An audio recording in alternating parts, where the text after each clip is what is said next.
I'm Sullivan. I make things. Long ago, in a galaxy far, far... Oh, I can't say that. Please meet a redacted wool creature whom I can't name, can't mention what he does, what movie or TV shows he's been in, or anything else remotely hinting at his conceptual origin because of the evil empire. Not that empire. This one. We're not trying to get sued over here. I have a 6-year-old niece, and she's very precocious. And she said to me in that snotty but cute way that only 6-year-olds can get away with, "I bet you can't make him." I know she thought she was giving me like a completely insurmountable challenge. And she probably thought, okay, I'll make something like cat's toy sized. Sometimes in the winter months, I make toys out of wool for my cats because I think it's funny. To date, I had never made anything out of wool that was not cat-sized, including a cat-sized Thanksgiving dinner, which I'm still quite proud of, even if the YouTube algorithm never gave that video the love that it deserved. I like a challenge, and what else are you going to do in the dead of winter when your primary work is things that grow, and it's just snow and dead leaves and twigs outside? Having looked around and realizing, okay, I think sticking with the wool idea, not sewing it like a doll, not sculpting it out of anything. I think this is the way that I want to do this because it will be cuddly and soft. I'll make it out of the needle felted wool. So I first went shopping for eyes, which is not a sentence that I say regularly. There are lots of choices, but I found a really good selection from this Etsy seller whose name I'll put up. So it was actually kind of challenging to find these round pupiled eyes. I guess lots of people who use glass and plastic eyes are making things with like cat eyes or monster eyes, and he has very sweet, gentle eyes. So one thing you're not going to hear in this video is how to needle felt. I am not the person to teach you that. Everything I know about needle felting I learned from Marie and her crew over at Living Felt.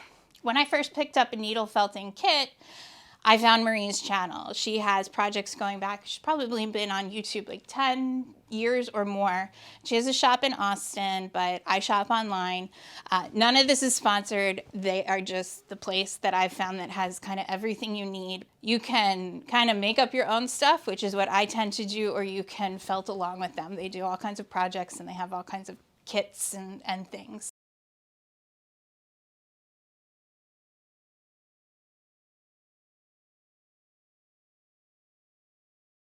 So needle felting is stabbing wool fiber with a felting needle, which has like little notches in it. It takes the natural fiber and meshes it together. And the more you stab it, the firmer and more enmeshed the fibers get. So he is made out of these materials. Wool fiber in and of itself is very reasonably priced for volume. However, most felters who are making doll projects or larger pieces make their pieces out of something that the Living Felt store calls core wool. It is slightly less refined. I think that means like combed, you know. I don't know what kind of machines.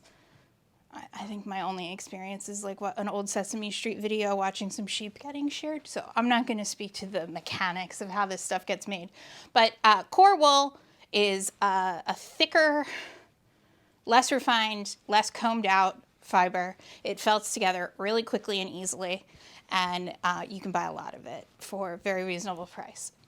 The color, at least in my style of felting, by kind of applying it as a color wash over the core wool piece. The eyes were really heavy, and I believe that the way you normally would put them in is to put them through a piece of fabric, and then there's some flanges and washers and things that you can do to really like stick the eyes into place. But because I was sort of sculpting the head around him, I sort of struggled. I think what I would do if I did it in the future is just take a piece of heavy armature wire and wire it to both eyes, and then wrap that in core wool, and then build the head around that. But like anything, the first time you're doing something, you're just kind of figuring out how it should go. The eyes aren't going anywhere at this point, but it did take a lot longer to get them stable, and so that they weren't like moving in different directions. If I haven't said so, This is this guy's 1-year anniversary. He actually came back to my studio. My niece brought him to me he needed a tummy tuck. He had some moth damage because dude is 100% wool.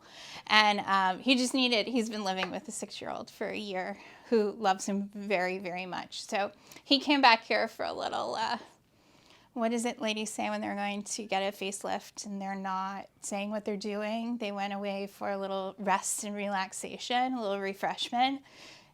He's been here for a week getting refreshed. So you're going to be seeing some video footage of the making process, but this is the repair process. When I was actually making him, I was still really heavily into just photos of these projects. I didn't decide to launch my making channel until lots of these projects have been in progress or works in progress for a long time. So I tend to do these projects like a fever dream. It's like the minute I unwrapped the eyes, I was ready to get started with him. I had all the materials. Actually, I think I ended up rush ordering some extra greens, and I'll try to put a list of the colors. I'll have to look up my old purchase history.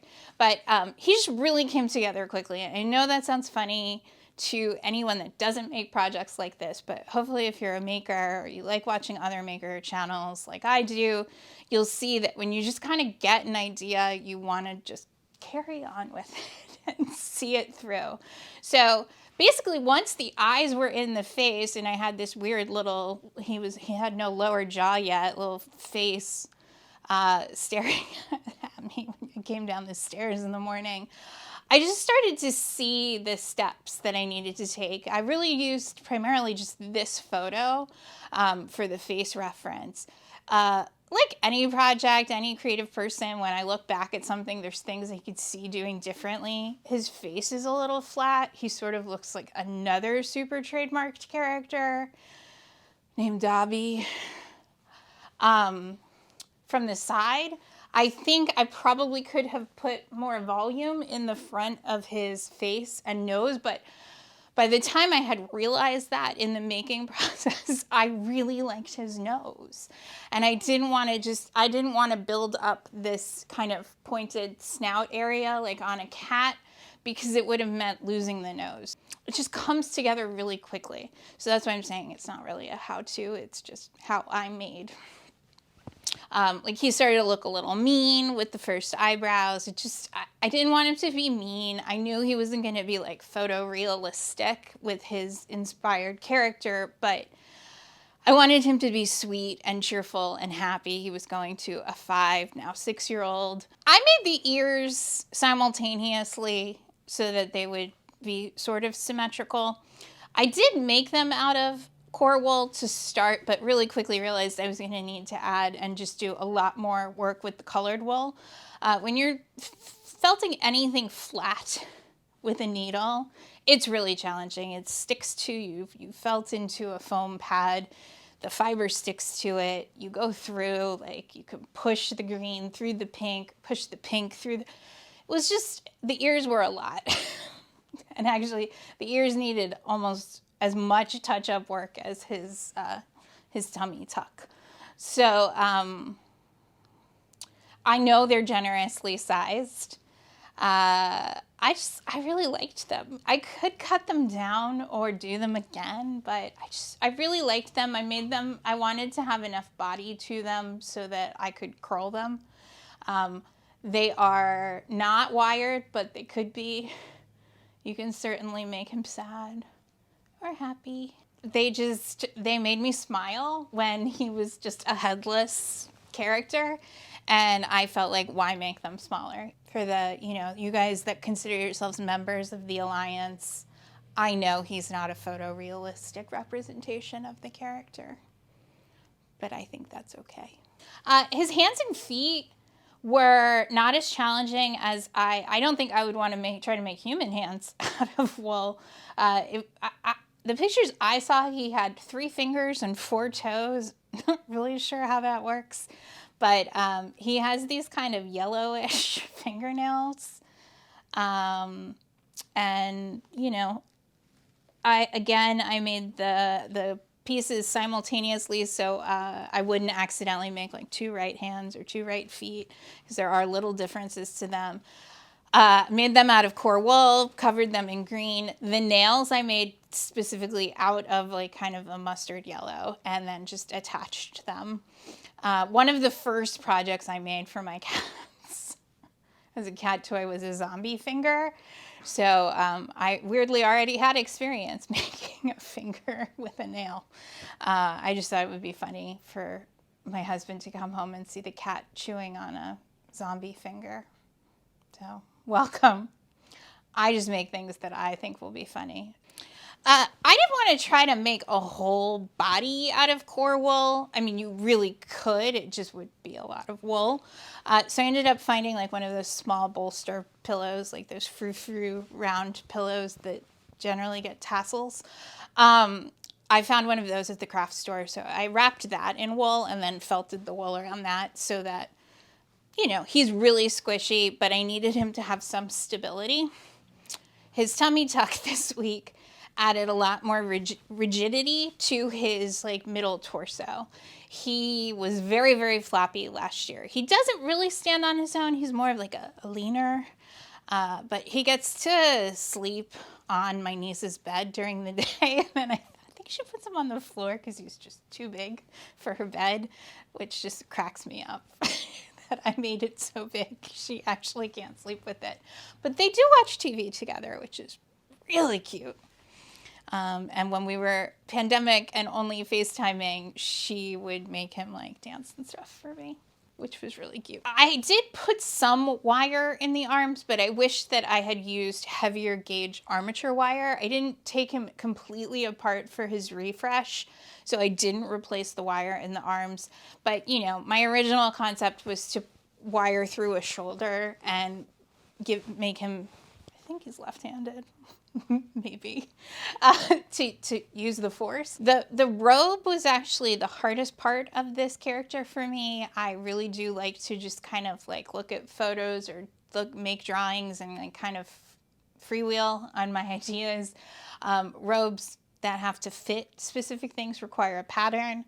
And then after you make your first pattern and put it together and realize you didn't allow for any circumference of the body, then you have to do it again. So thank you guys for watching. I make lots of things. Sometimes I make gardens. Many times I make flower arrangements. Sometimes I make toys. Sometimes I make things out of spite to prove my niece wrong, that I can actually make them. And that's what I think this channel is going to be. I have my garden channel. I'd love to see what making this channel turns into. I would love to have a place to document the really, really long and interesting process of developing my own porcelain vases that I have been working on for the last 2 years. I have rarely met a 3-dimensional type of craft or material that I wasn't willing to experiment with. And I really, really enjoy taking different aspects of all the things I've done over the years and finding ways to incorporate them into the work that I'm working on currently. So going back to when I was a little child and my grandmother taught me beading and embroidery, I am now revisiting some of that as a potential application for the porcelain pieces that I'm working on. So I'm hoping this channel really becomes a place to just sort of document all the different things that I make in my day-to-day life. So I know that the floral and garden content will remain on the garden channel, and I will continue uploading there as well. I just really wanted a place to share all the goofy, funny, pretty, beautiful, odd ideas that I have and my attempts to make them. So I hope you'll stick around, subscribe, hit the bell, check out the garden channel if you're into that. And if you really want to learn how to needle felt, whether to make this guy or your own inspired characters, check out Marie and her Living Felt crew, because they are great teachers, and I've learned all of this from their videos, never having met them, just watching some videos. So thank you guys again for watching, and I will see you soon. Yeah, I don't know. I've never made a stuffed animal before. He's my first one.